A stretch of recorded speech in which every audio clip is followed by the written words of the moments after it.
Hello and welcome to the BOMS Wikimed. आज हम इस वीडियो में बात करने वाले हैं और एक नए इंपॉर्टेंट टॉपिक के बारे में जो कि 70% ऑफ द केस में अनडायग्नोस्ड होता है। बात करेंगे हम PCOS के बारे में, पॉलीसिस्टिक ओवेरियन सिंड्रोम के बारे में हम यहाँ पर डिस्कस करेंगे।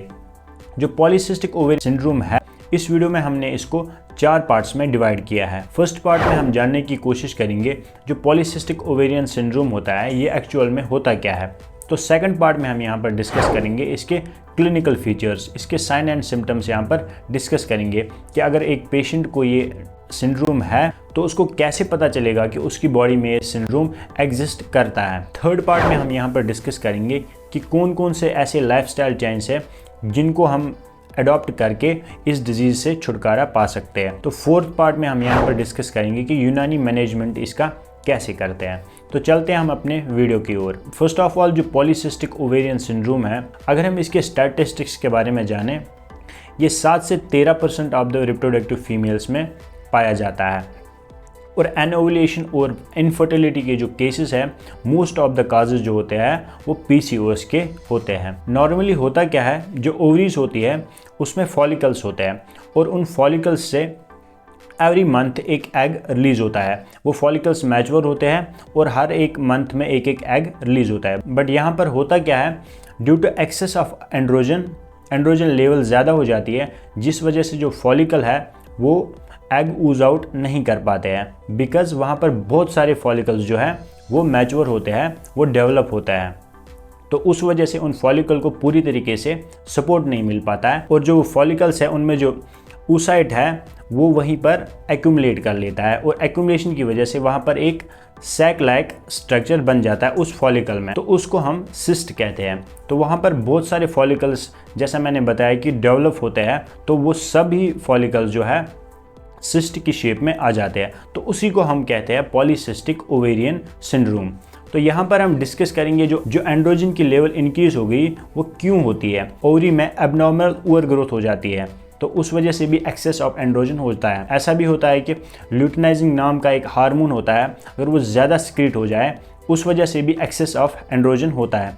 इसके साथ साथ अगर वेट गेन हो जाए, अगर ओबेसिटी हो, तो उस वजह से भी एक्सेस ऑफ एंड्रोजन होता है। इसके साथ साथ अगर इंसुलिन रेजिस्टेंस हो जाए हमारी बॉडी में, तो उस वजह से भी वो हार्मोन जो है वो इंक्रीज़ होता है। जब एंड्रोजन की लेवल इंक्रीज़ हो जाती है तो ये जो फॉलिकल्स होते हैं ये एग ऊज आउट नहीं कर पाते, तो वहाँ पर बहुत सारे फॉलिकल्स मैच्योर हो जाते हैं। तो ये था इस वीडियो का इंट्रोडक्टिव पार्ट। अब हम वीडियो के दूसरे पार्ट में यहाँ पर क्लिनिकल फीचर्स को डिस्कस करेंगे।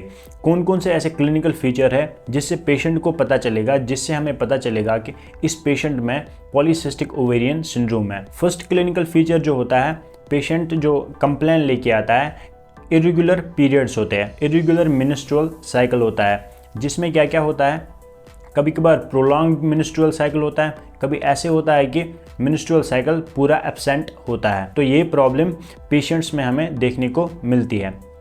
इसके साथ साथ वेट गेन, ओबेसिटी की कंडीशन भी देखने को मिलती है। इसका जो तीसरा क्लिनिकल फीचर है, अनवांटेड हेयर ग्रोथ हो जाता है, फेस पे हेयर ग्रोथ हो जाता है फीमेल्स के, और इसके साथ साथ डार्क पैच भी पड़ जाते हैं स्किन पे, और due to hormonal imbalance face पे एक्ने भी आ जाती है, फेस पे पिंपल्स भी आ जाते हैं, और ये पेशेंट को साइकोलॉजिकली भी इफेक्ट कर देता है। मूड स्विंग्स होते हैं, इसमें डिप्रेशन की कंडीशन भी आ जाती है।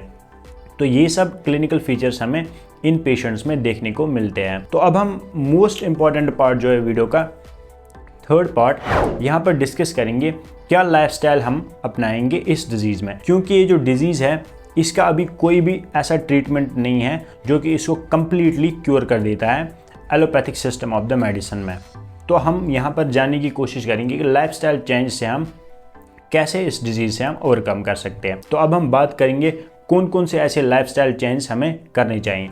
जो फर्स्ट लाइफस्टाइल चेंज है फास्टिंग इसमें बहुत ही इंपॉर्टेंट टूल है। अगर हम फास्टिंग करेंगे उससे एंड्रोजन की लेवल डिक्रीज़ हो जाती है, उससे इंसुलिन सेंसिटिविटी बॉडी में बढ़ जाती है।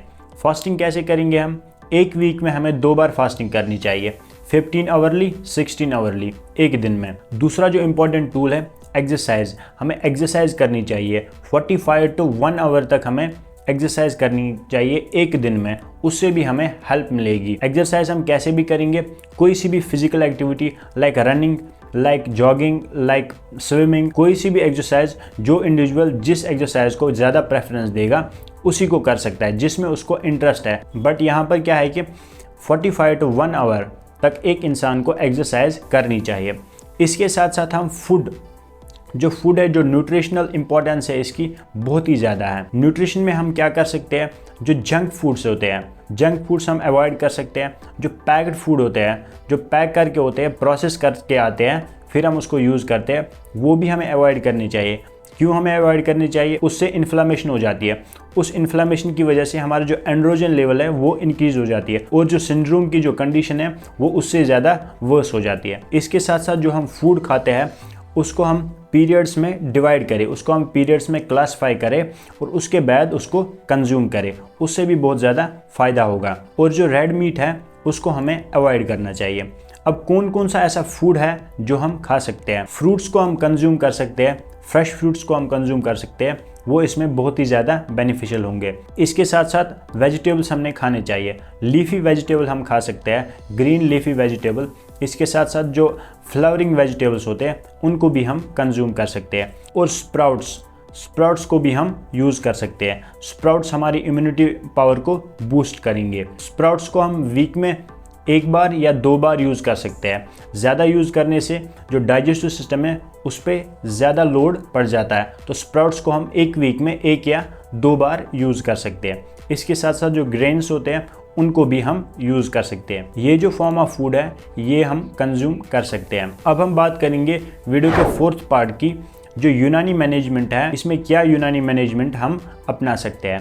फर्स्ट ऑफ ऑल अगर हम बात करेंगे कंपाउंड ड्रग्स की, जो यूनानी में कंपाउंड ड्रग्स पाए जाते हैं तो उनमें हम माजून मोचरस इसमें यूज़ कर सकते हैं, वो भी इन्फ्लामेशन में बहुत ही अच्छा काम देगा। इसके साथ साथ जो अर्क बरनजासिप है, अर्क बरनजासिप को भी हम यूज़ कर सकते हैं, वो भी अच्छा बेनिफिशियल मेडिसिन है इसमें। और तीसरा मेडिसिन हम यूज़ कर सकते हैं माजून दबीदुल विर्द। माजून दबीदुल विर्द भी एक इम्पॉर्टेंट मेडिसिन है। इसके साथ साथ जो 4th मेडिसिन है हम इसमें यूज़ कर सकते हैं हबे रसोत। हबे रसोत भी एक इम्पॉर्टेंट मेडिसिन है जो कि इसमें बेनिफिशियल है। इसके साथ साथ जो 5th मेडिसिन है मरहम दाखिलून, मरहम दाखिलून भी हम इसमें यूज़ करते हैं। ये सब मेडिसिन जो थी ये कंपाउंड ड्रग्स थी जो हम इसमें यूज़ कर सकते हैं और इनका बहुत ही बेनिफिट है। और कुछ सिंगल ड्रग्स है जो हम इसमें यूज़ कर सकते हैं, लाइक ल्यूकोरिस, जो मुलेठी होती है, मुलेठी को भी हम इसमें यूज़ करते हैं। मुलेठी के क्या क्या बेनिफिट्स है? ये हार्मोनल इम्बैलेंस में यूज़ होता है, लाइक जो एक्सेस ऑफ एंड्रोजन होता है उसको ये डिक्रीज़ करने में हेल्प करती है। इसके साथ साथ हम एलोवेरा को भी यूज़ कर सकते हैं, जो गीकवार होता है वो भी हम इसमें यूज़ कर सकते हैं। लाइक जो ओरी में जो इन्फ्लामेशन होती है तो ये एंटी इन्फ्लामेटरी के तौर पर वहाँ पर यूज़ होता है। इसके साथ साथ ये हमारी ओरी को ओवरऑल इम्प्रूव कर देता है, ओरी की हेल्थ को ओवरऑल इम्प्रूव कर देता है। ये था बेनिफिट एलोवेरा का। इसके साथ साथ जो सैफरान होता है, जिसको हम ज़ाफ़रान भी कहते हैं, उसको भी हम यूज़ कर सकते हैं। लाइक इसमें जो मूड स्विंग्स होती है उसमें भी बेनिफिट है। इसके साथ साथ जो मेंस्ट्रुअल साइकिल जो इरेगुलर होता है उसमें भी बेनिफिट है। ये थे कुछ सिंगल ड्रग्स, इनको हम यूज़ करके फ़ायदा उठा सकते हैं। और एक लाइन ऑफ ट्रीटमेंट जो है वो यूनानी सिस्टम ऑफ मेडिसिन में अपनाया जाता है। लाइक नतूल एक प्रोसीजर है वो भी इसमें अपनाया जाता है, उसका भी बहुत ही बेनिफिट है। इसके साथ साथ फर्जजा भी एक प्रोसीजर है, उसको भी इसमें यूज़ किया जाता है। लाइक फर्जजा में मेडिसिन को इंसर्ट किया जाता है 8 आवरली।